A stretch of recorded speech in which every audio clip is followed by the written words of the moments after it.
Welcome back to another episode of Harmonious at Lunch, the show that fuels your business success. I'm Brandon Gano, your host and guide through the world of harmonious business growth.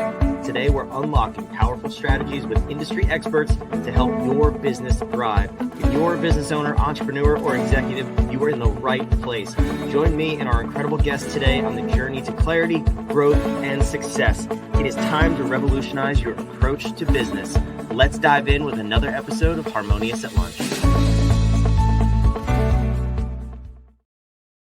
Welcome back to another episode. We got some more bite-sized business advice for you.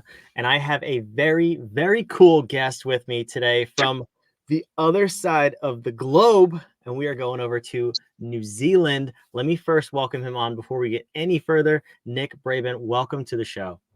Thank you. Thank you very much. I am excited to have you here, and I'm excited for this conversation because we usually talk about business. We usually hear from some type of an expert that's going to help us with our business, with our mindset, with our body and our health. Today, we're going to talk about some of that, but you created an app, which I think is super cool. Have not talked to a lot of people who've created apps, especially on the show, and I'm really curious. First, tell me, what is this app that you've created? Okay, so the app it's called PLR Safety. So it's a personal locator relay, and what it is a personal safety device for your phone and your smartwatch. So it's basically a help button. Press the button, and it sends out a message to your contact details, your emergency contact details. Not everybody, and sends a location and both GPS and Google location. Yeah. Does that send that like to the police or to your emergency contacts? Who's that go to? It's just your emergency contacts. Yeah. Okay. So yeah, personal safety app. Yeah. That is super cool. Yeah. I mean, to me, I don't know if this reference will translate to New Zealand, but I don't know if have you ever heard of the product Life Alert? I have. Yes. Yeah. It's for old people falling down the stairs in their home. I thought of that when I first saw your app. I was like, this is really cool. It's like Life Alert, but kind of for everybody and modern technology, which is really awesome. So I'm excited to dive in here. But I look at software and tools and apps like this, and I think there's got to be a reason behind this. So I'm curious, like, where did this idea come from for this app? Okay. Well, it was about 4 years ago now. I was mountain biking with a group of friends, and we were about to go down a jump track. And me being a little bit exuberant, I went off a jump a little bit too quick, and I was kicked off my mountain bike and landed on. This is what I ascertained happened to me. I don't remember any of it now, but I landed on my head, was knocked unconscious.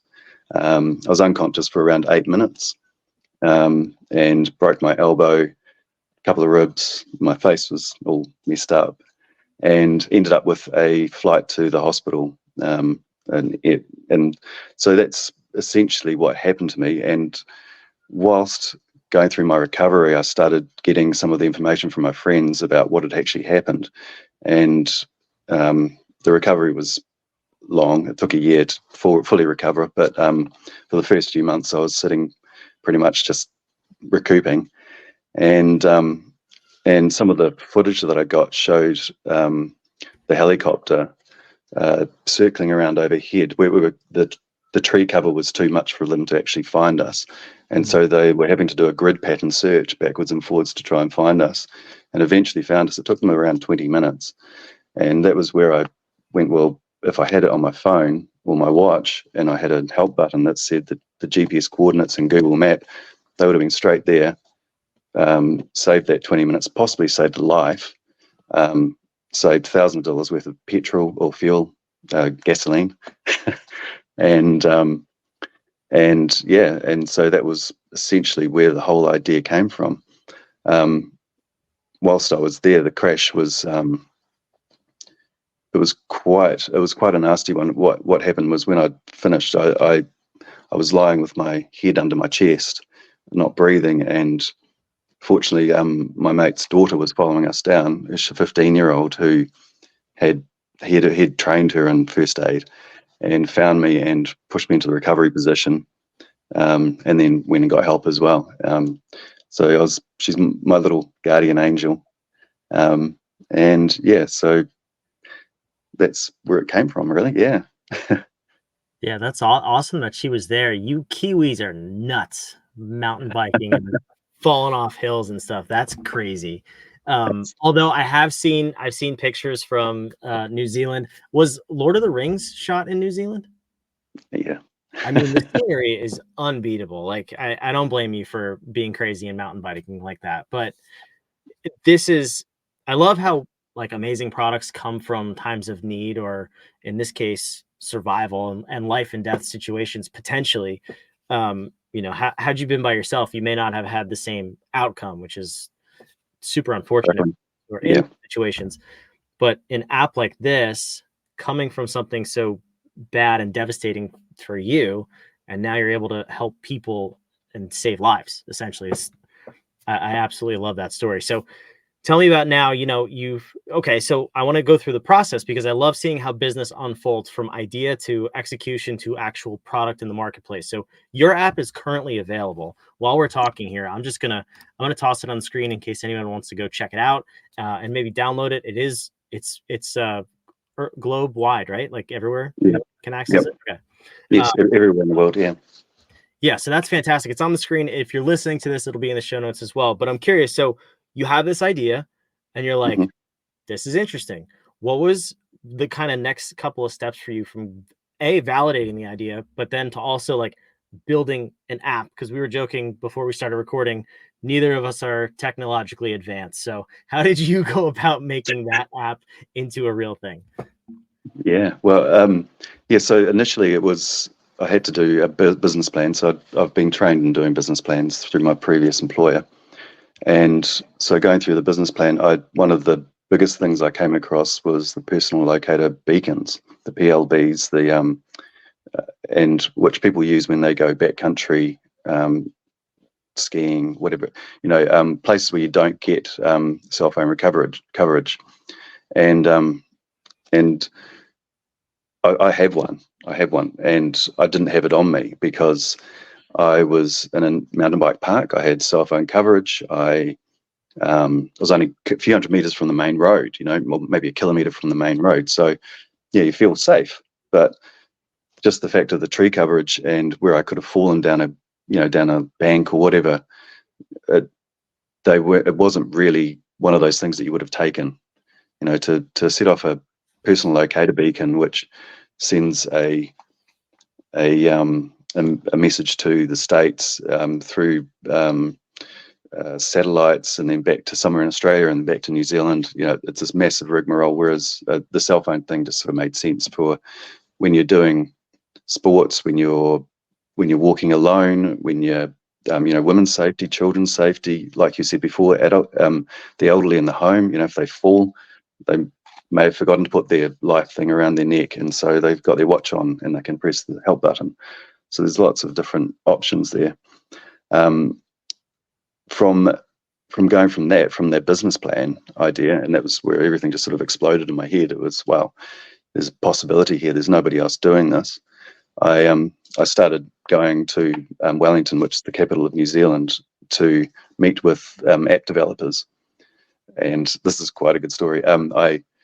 I was meeting with these people. They were doing apps for banks and all these massive businesses, and asking.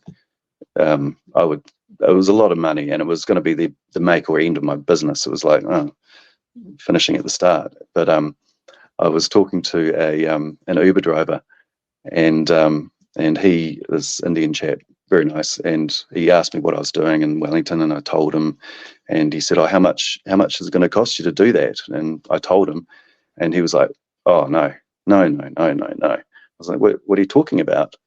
And he said, "I've just had my own Eats app built by a chap, and it's cost me. It was a fraction of the cost. It was probably 5% of what they were asking these other places." Wow. And so I got onto him, and he's turned into, and he's on my website as well, Binary Code. Just the most amazing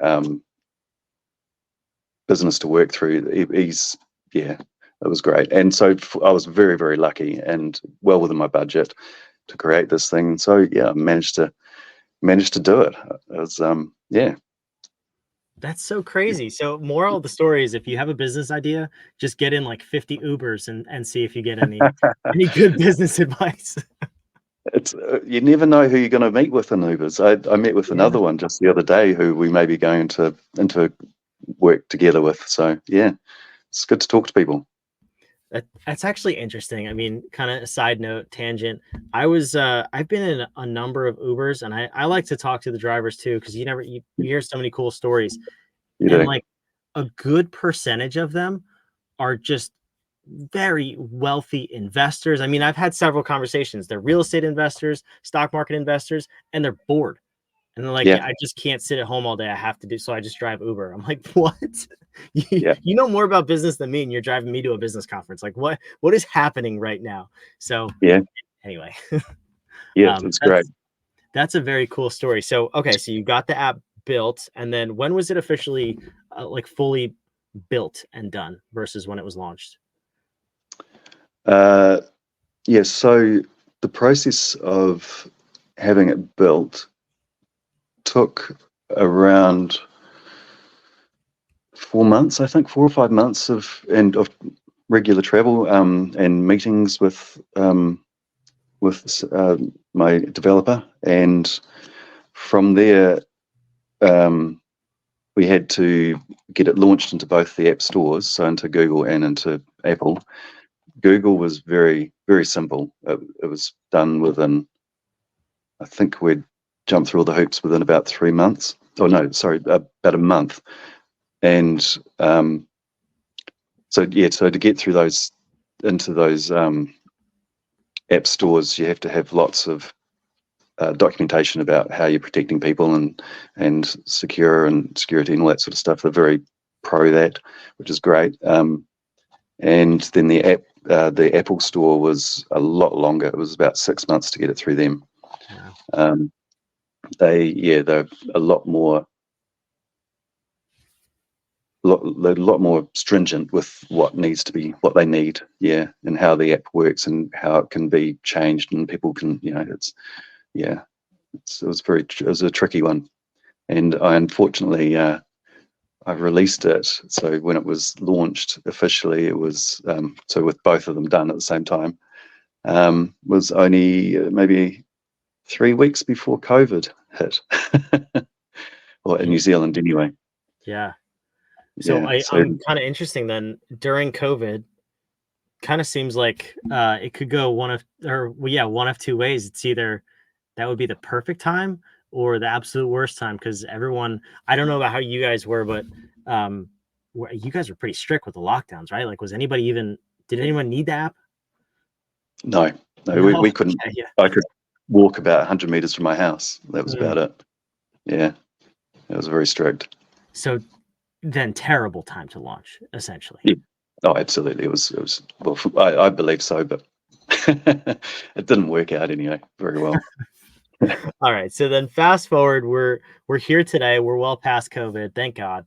Mm. But you have an app that people need, and we're back out to our normal lives. So what's kind of been your growth trajectory, and how have you gotten the app out to a lot of people in the past 3 or 4 years? Because what I'm always interested in is, especially with a product like this, I deal with a lot of B2B businesses, so it's very simple for me to just connect the dots and get things out to the marketplace.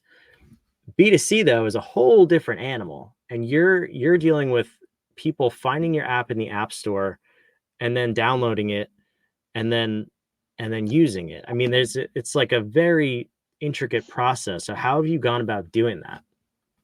Mm. So it's been a very, very challenging process, Brandon. It's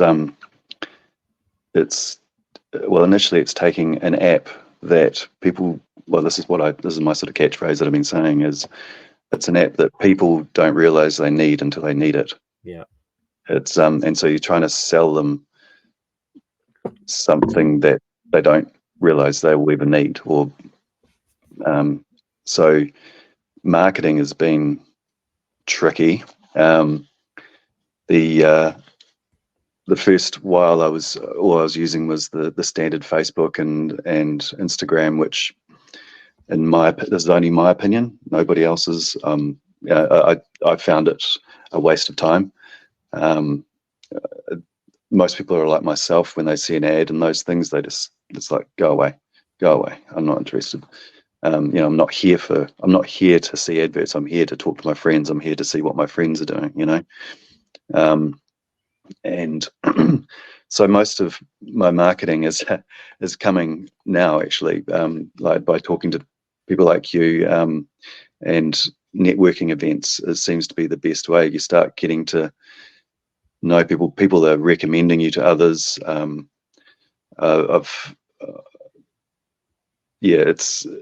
think that the LinkedIn seems to be quite a good platform for getting yourself out there. If people get in touch with you through LinkedIn, they're inclined to come back and talk to you as well, especially if you've got a good description of what you do and who you are. And unfortunately for me, well, not some, the accident wasn't great, but it's actually benefited me. It's a story that people seem to be able to relate to in many respects, or and so by repeating that through things like LinkedIn, I seem to be getting good exposure, like good exposure. So the media side is one that seems to work really well. I've featured in 4 different magazines. So there was it's still the only online one, unfortunately, is stuff.co.nz. There's an article on there about me, and then 3 other magazines which are just paper based. And they were pretty much where a lot of the stuff came from. The people's inclination to download and give it a go. And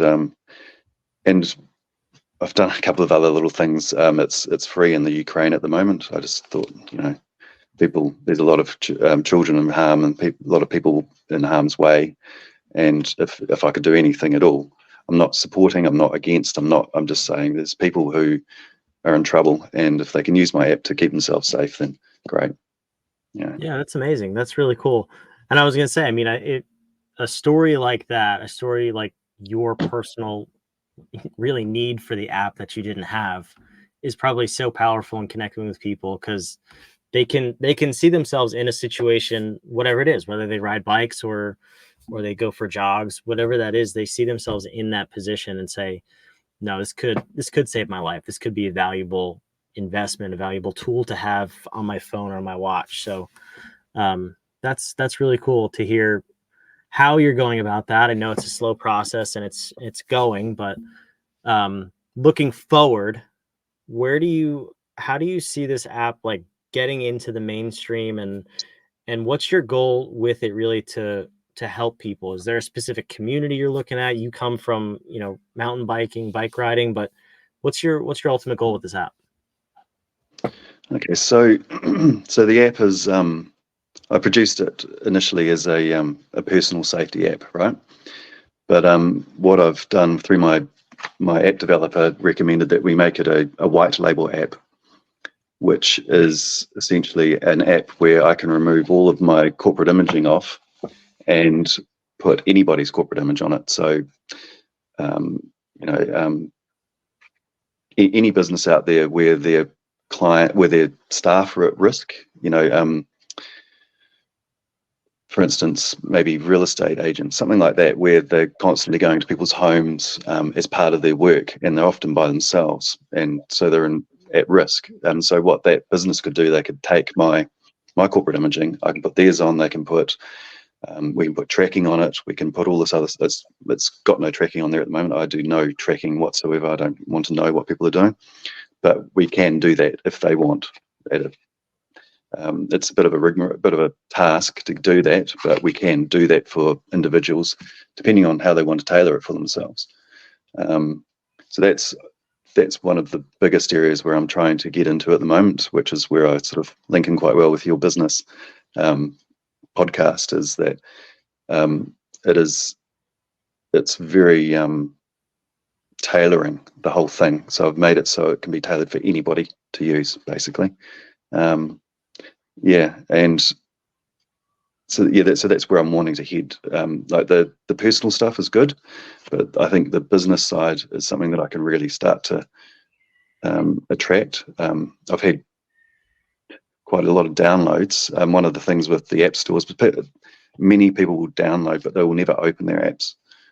Or they may open it, but they won't register. So, you know, you can have tens of thousands of downloads, but maybe only 1,000 people register, or, you know, so it is a tricky one. But if I can get into that business atmosphere, then I can actually start to work more with businesses rather than individuals, which I think would be a bit more profitable towards my work here. Yeah, it'd definitely be easier to reach people, but no, that's super cool. And then a white label, you could always license, resell, or even someone could buy out the technology. So Yeah. that's really amazing. I love that potential, and you've already kind of thought about those next steps. That's fantastic. So Nick, I Thank you. appreciate you coming. It's so cool to see behind the scenes of maybe the next, who knows, Uber or some like really big app. It all started here potentially. Definitely give us a shout out when you sell the app to Uber and make a lot of money. It was a pleasure having you on Harmonious at Lunch. Thanks for coming. Thank you very much, Brandon. I really appreciate it. Cheers. And for those of you listening, wherever you are listening, watching, make sure you subscribe so you don't miss an episode of Harmonious at Lunch and that bite-sized business advice so we can grow your business at lunch every single day. We'll see you on the next episode of Harmonious at Lunch.